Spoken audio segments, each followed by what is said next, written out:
only increased the pressure on Schwarzkopf to launch the ground campaign.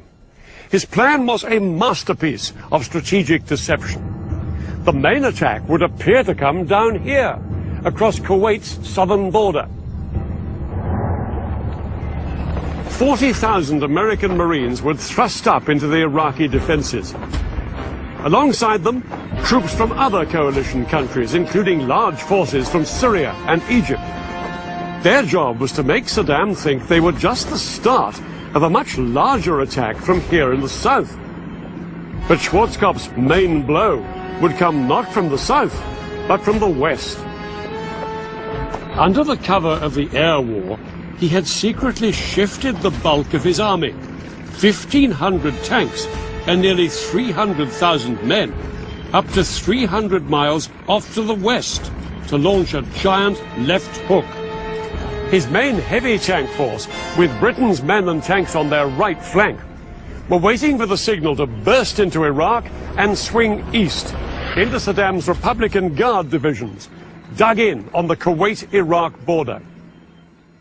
Schwarzkopf's men had a double mission: to liberate Kuwait and to so weaken the Republican Guard and the Iraqi army that they could never cause trouble in the area again. Had a very active naval presence out in the Gulf, and we made sure that everybody understood about that naval presence.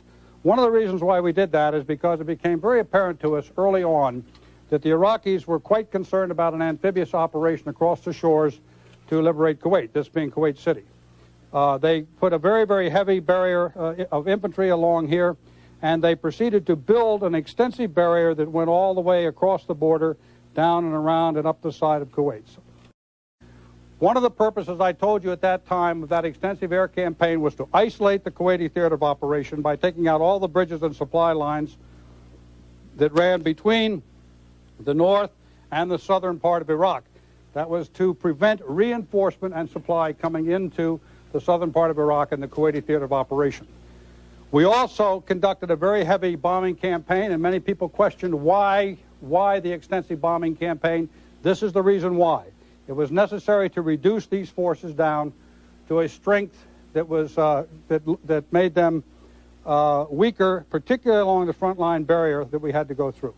We continued our heavy operations out in the sea because we wanted the Iraqis to continue to believe that we were going to conduct a massive amphibious operation in this area. And I think many of you recall the number of amphibious rehearsals we had, to include Imminent Thunder, that was written about quite extensively for many reasons.